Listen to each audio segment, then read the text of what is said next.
UGTRB Maxல Unit 3ல Ordinary Differential Equationல Particular Integral அது எப்படி find பண்றதுங்கிறத நம்ம பார்க்குறோம். So solve d square minus 2d plus 1 y is equal to x square e to the power x ன்றது தான் given equation. So இது என்ன ஃபார்ம்ல இருக்கு? ஒரு partial ஒரு ordinary differential equation x square into e power x ஃபார்மேட்ல இருக்கு.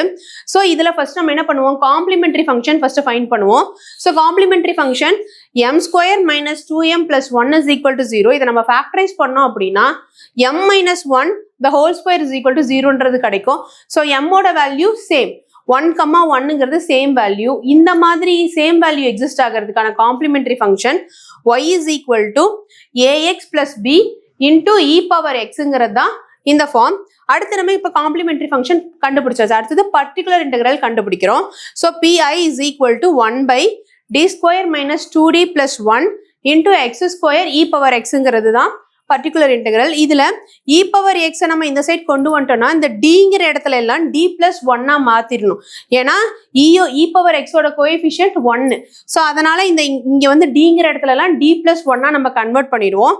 So அதை தான் நான் இங்கே கன்வெர்ட் பண்ணிருக்கேன். இது நம்ம சால்வ் பண்ணோம் அப்படின்னா e power x into 1 by d square into x squareங்கிறது கிடைக்கும். இதை நம்ம 1 by dங்கிறது integration. So 1 by d into இதை ஒன் டைம் இன்டெகிரேட் பண்ணீங்கன்னா x cube by 3. அடுத்து இதை எகைன் இன்டெகிரேட் பண்ணோம் அப்படின்னா x power 4 divided by 12ங்கிறது எனக்கு கிடைக்கும். e power x அப்படியே கன்சிக்யூட்டிவா வந்துகிட்டே இருக்கும். இதுல y-யோட வேல்யூ என்ன அப்படின்னா complementary function plus particular integral. So complementary function என்ன கண்டுபிடிச்சு வச்சிருக்கோம்?